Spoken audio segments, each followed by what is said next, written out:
¿Qué tal, amigos? Cuánto gusto saludarlos. Sean todos cordialmente bienvenidos. Los invito a orar. Nuestro Dios y nuestro Padre Celestial, en esta hora queremos darte muchas gracias por la vida, la salud, la restauración, la sanidad, los milagros, Señor, que tú estás haciendo en nuestro derredor, de restaurar y sanar a nuestros enfermos. Gracias, Señor, por fortalecernos, por fortalecer nuestra paz, nuestra fe, nuestra esperanza. Te agradecemos, Señor, porque en esta hora podemos tomar este tiempo para acercarnos a ti. Te rogamos, Señor, por sabiduría, por la dirección de tu Espíritu en nuestra vida. Fortalécenos, guíanos y dirígenos en el nombre de Jesús, lo rogamos. Amén. El libro de Hechos, capítulo 1. Quiero invitarlos a buscar el libro de Hechos, el capítulo 1. Y vamos a leer juntos el versículo 6. Hechos, el capítulo 1. Versículo 6 dice lo siguiente: Entonces los que habían reunido le preguntaron a Jesús, diciendo: Señor, ¿restaurarás el reino a Israel en este tiempo? Es sobre la venida de Jesús, es sobre el segundo advenimiento de Jesús. Para los discípulos era crucial, era importantísimo conocer el tiempo del regreso de su Maestro, de su Señor. Ellos querían saber, querían estar precisos en cuanto al tiempo de su regreso, de su venida o de su segunda venida. Hechos, ahí mismo, capítulo 1, versículo 10. Y estando ellos con los ojos puestos en el cielo, entre tanto que Jesús se iba, he aquí, se pusieron junto a ellos dos ángeles, dos varones con vestiduras blancas. Son ángeles, versículo 11. Los cuales también les dijeron: varones Galileos, ¿por qué estáis mirando al cielo? Este mismo Jesús que ha sido tomado de vosotros al cielo, así vendrá como le habéis visto ir al cielo. Los ángeles tratan de motivar a los discípulos. Los corazones de los discípulos estaban tristes porque su guía, su líder, su Salvador, su Señor, se estaba regresando al cielo.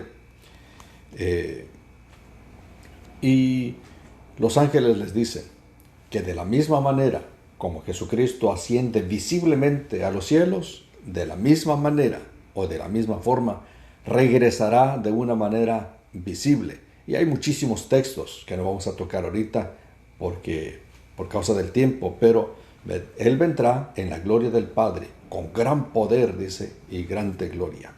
Así que eso está en San Mateo también. Los quiero llevar a Daniel capítulo 8, versículo 14. Daniel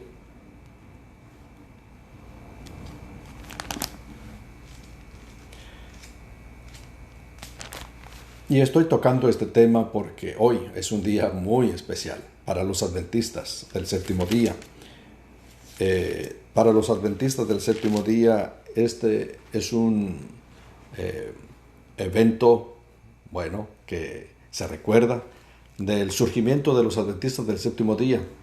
Así que estamos hoy precisamente 22 de octubre.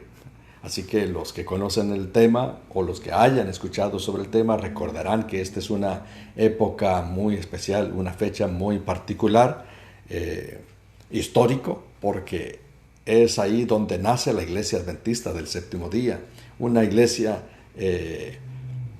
instituida proféticamente por Dios para proclamar las verdades de la palabra de Dios sobre la segunda venida de Jesús, sobre el santuario, ¿verdad? Para conocer la obra sacerdotal de Jesucristo, su obra mediadora, su obra intercesora a favor de los hombres, a favor de la humanidad. Así que quiero leerles ahora Daniel capítulo 8, versículo 14. Y él dijo: hasta 2300 tardes y mañanas luego el santuario será purificado. Aquí estamos mirando el inicio de un periodo profético, más largo registrado en la Biblia. 2300 tardes y mañanas. Este periodo es un periodo que marcaría la venida de Jesús, o la primera venida de Jesús, cuando Él nació de la Virgen María, y también marcaría, ¿verdad?, el periodo profético de la culminación del tiempo de gracia para los judíos. Ustedes recordarán lo que dice San Juan capítulo 1, me parece que es el 11, a los suyos vino y los suyos le rechazaron, no lo recibieron. Entonces, ese periodo se cierra con el apedreamiento de Esteban en el año 34, ¿verdad? Entonces, ahorita podemos regresar a eso en Daniel capítulo 9, pero quiero llevarlos ahora a Hebreos capítulo 7, versículo 25. Hebreos 7, 25. Vamos a ir rápidamente a Hebreos 7, 25.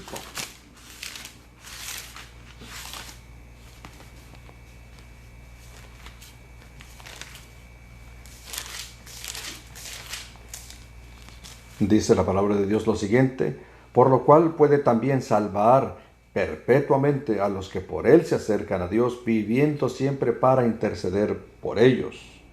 Habla sobre el ministerio del Señor Jesucristo. A finales de este periodo de los 2300 días, comenzaría Jesucristo un ministerio súper importante, muy especial. Entonces, Hebreos capítulo 9, versículo 28. Hebreos 9, 28 continúa diciéndonos sobre la obra que Jesucristo está realizando en este tiempo en el santuario celestial. Versículo 28. Hebreos 9, 28 dice: así también Cristo fue ofrecido una sola vez para llevar los pecados de muchos, y aparecerá por segunda vez sin relación con el pecado, para salvar a los que le esperan. Entonces, una vez que Jesucristo termine su obra mediadora en el santuario celestial, entonces Él regresará para buscar a aquellos que aman su venida, aquellos que le han dado la oportunidad de que Él transforme sus vidas, sus corazones, y viven con esperanza. Entonces, esto también nos lleva a Hebreos capítulo 8, versículo 2. Hebreos 8:2 dice lo siguiente: que Jesucristo es ministro del santuario celestial y de aquel verdadero tabernáculo que levantó el Señor y no el hombre. Notamos entonces que no se refiere a la verdad al santuario terrenal. Quiero llevarlos sobre el ministerio que Jesucristo realiza en ese santuario celestial, ¿verdad? Primera de Juan 2:1. Primera de Juan 2:1.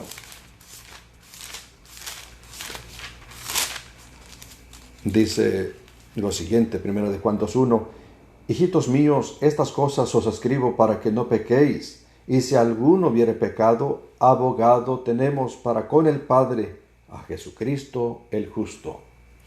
En ese santuario celestial, nuestro Señor Jesucristo es presentado como el sumo sacerdote, ¿verdad? La obra de un sacerdote es interceder por su pueblo, es, ¿verdad?, suplicar, pedir por el perdón para su pueblo. Y en este versículo notaremos cómo el Señor Jesucristo cumple con otro segundo papel, y es el de ser abogado, el abogado intercesor, el abogado defensor. Dice la Biblia aquí mismo en 1 de Juan capítulo 2 versículo 1: si alguno hubiere pecado, nota, no importa qué pecados o cuántos pecados, pero si alguno hubiere errado en pecar, abogado tenemos para con el Padre, a Jesucristo el justo. Abogado tenemos. No hay razón para vivir asustados, amedrentados, angustiados por ser pecadores. Si cometemos pecado, si caemos, en otras palabras, en el pecado, entonces Jesucristo nos invita a levantarnos, nos invita a caminar con Él, nos invita a poner nuestra fe, nuestra confianza en sus méritos realizados en la cruz del Calvario. Y entonces esa obra que Él realizó en la cruz del Calvario, entonces nos capacita, nos habilita para recibir el perdón, la salvación y llegar a ser hijos de Dios, herederos del reino celestial. Romanos confirma, Romanos 8:34. Romanos 8:34. 8:34 nos confirma este mismo concepto. Dice lo siguiente en Romanos 8:34: ¿Quién es el que condenará? Cristo es el que murió, más aún el que también resucitó, el que además está a la diestra de Dios o a la derecha de Dios, el cual intercede también por nosotros. Así que este texto es muy importante. Queridos amigos, quiero llevarlos al libro de Apocalipsis, capítulo 10. Apocalipsis, el capítulo 10. Y ahí vamos a encontrar que los mileritas que vivieron predicando sobre la venida de Jesús y que habían puesto una fecha para el regreso de Cristo, ¿en qué erraron? ¿En qué se equivocaron? ¿Dónde estuvo la falla? ¿Será que el error estaba en la Biblia? ¿Será que Dios estaba en el error? ¿O ellos estaban en el error? Bueno, vamos a leer primeramente Apocalipsis capítulo 10. Apocalipsis capítulo 10, versículo 9. Y fui al ángel, diciendo que me diese el libro o el librito. Y él me dijo: toma y cómelo, y te amargará en el vientre, pero en tu boca será dulce como la miel. Entonces tomé el librito de la mano del ángel y lo comí, y era dulce en mi boca como la miel, pero cuando lo hube comido, amargó mi vientre. ¿Sabes? En resumen, la segunda venida de Jesucristo para los mileritas era algo tan precioso, tan dulce en la boca. Proclamar este mensaje acerca de la venida de Jesús era lleno de esperanza, era la felicidad, era alegría. Hablar sobre la segunda venida de Jesús porque los llenaba, ¿verdad?, de optimismo, de esperanza y de paz. Pero como el Señor Jesucristo no vino en esa fecha del 22 de octubre de 1844 que ellos habían anunciado, entonces como el Señor Jesucristo no vino en esa fecha, dice la misma Biblia en el capítulo 10, versículo 10, entonces tomé el librito de la mano del ángel y lo comí, y era dulce en mi boca como la miel, pero cuando lo hube comido, amargó mi vientre.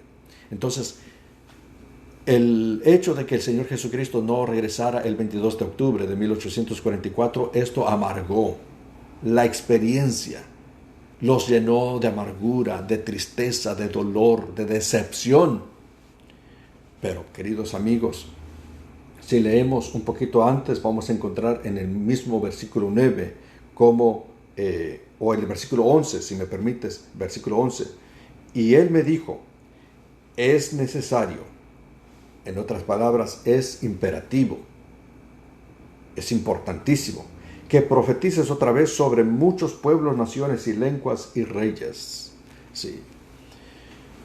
Como ese grupo, ¿verdad?, que fue chasqueado, volvieron algunos, un buen grupo, ¿verdad?, para estudiar la Biblia, para buscar dónde estaba el error. Y descubrieron que matemáticamente estaban ciertos. Entonces el error no era la fecha, sino el error estaba en el evento. ¿Qué estaba sucediendo? Lo que la Biblia dice es sencillamente que Jesucristo en el año 2022 de octubre de 1844, Jesucristo estaba pasando al lugar santísimo. Entonces estaba dejando el lugar santo para pasar al lugar santísimo, para llegar a ser nuestro sumo sacerdote, para interceder por cada uno de nosotros. Y el Señor Jesucristo sigue siendo nuestro abogado intercesor, sigue siendo nuestro sumo sacerdote. Él un día saldrá de ese santuario celestial para regresar, para buscarnos a usted y a mí, para buscar a aquellos que le aman, para buscar a aquellos que le han entregado su vida, su corazón, para buscar a aquellos que han decidido ser parte de su reino, parte de su pueblo. Por eso tú y yo tenemos una gran esperanza, tú y yo debemos estar contentos, alegres, felices, porque Jesucristo regresará por su pueblo. Un día los ángeles tocarán las trompetas del cielo, un día sonarán, ¿verdad?, esas melodías celestiales, y Cristo vendrá con poder y gloria para buscarnos ¿verdad? Y llevarnos con Él para reinar con Él por siempre. Así que, haciendo un breve, ¿verdad?, repaso, Daniel capítulo 9, si tienes tiempo, léelo. Es más, sería bueno darle una pequeña repasadita. Daniel capítulo 9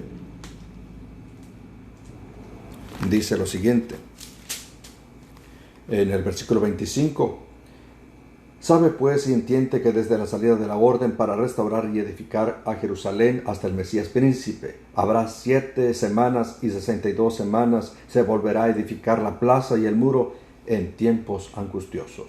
Y esta orden fue dada en el año 457. 70 semanas, ese periodo, ¿verdad?, es conocido como el periodo de gracia para el pueblo judío, para el pueblo de Israel. Pero este periodo de las 70 semanas, de la cual ahí en los versículos que siguen, y también un texto antes, habla sobre la venida de Jesús, está ahí predicho. Habla también sobre el cumplimiento de la muerte del Señor Jesucristo en el año 31, y termina, los 70 años terminan con la muerte de Esteban en el año 34. Entonces, a partir del año 34 en adelante, se conoce ahora como el tiempo para los gentiles, el tiempo de gracia, el tiempo de salvación para los gentiles. Y tú y yo, pues no somos judíos de nacimiento. Ahora llegamos a ser israelitas o judíos espirituales porque somos herederos o somos hijos espirituales de Abraham. Pero a lo que voy es que a partir del año 34, en la muerte de Esteban, comienza este otro lapso de tiempo para completar, o es parte también de los años los 2300 días, tardes y mañanas. Entonces este periodo es largo. Su primera parte tiene que ver con los judíos, las 70 semanas, o en otras palabras, 490 años. Entonces, termina el periodo con los judíos o los israelitas y comienza otro periodo de 1810 años que tiene que ver ahora con el globo, la humanidad en general, gente de todas las partes del mundo, gente de todos los continentes. Ahí estás involucrado tú y yo, y entonces por la palabra de Dios tenemos esperanza, podemos alcanzar salvación, podemos, ¿verdad?, pedirle al Señor el cumplimiento de cada una de sus promesas para nuestra vida. Que Dios nos ayude a estar contentos, agradecidos con Dios, porque hemos sido llamados de las tinieblas a su luz admirable, y vivir con un propósito, vivir teniendo esperanza de que un día viviremos al lado de Jesús y compartiremos con los santos redimidos, los salvados, el reino de los cielos. Vamos a orar. Quiero invitarte a orar. Nuestro Dios y Padre, queremos darte gracias por tu palabra. Gracias porque Jesús entró en ese santuario celestial de acuerdo al libro de Hebreos, capítulo 7, capítulo 9, capítulo 8 también, Señor. Estos capítulos nos recuerdan la labor, la actividad especial que Jesucristo realiza en ese santuario celestial de interceder por nosotros como nuestro sumo sacerdote. Pero también San Juan, capítulo 1 de Juan 2:1, nos recuerda que Jesucristo es nuestro abogado defensor, es nuestro abogado el que también toma nuestro caso, el que aboga por nosotros para que nuestros pecados sean quitados, sean borrados, sean perdonados, y así alcancemos la plena salvación, la plena alegría y la plena felicidad. Te agradecemos, Señor, por esta profecía bíblica de los 2300 días. Queremos agradecerte porque, Señor, de ahí nace nuestra fe, nace la Iglesia Adventista del Séptimo Día. Te agradecemos, Señor, porque somos un pueblo especial, un pueblo escogido, un pueblo, Señor, señalado por Dios. Y, Señor, queremos cumplir con tu voluntad ahora en adelante, porque lo rogamos, lo suplicamos en el nombre de Jesús. Amén. Que el Señor te bendiga en este hermoso día, que el Señor te dé su gracia, su misericordia, te acompañe.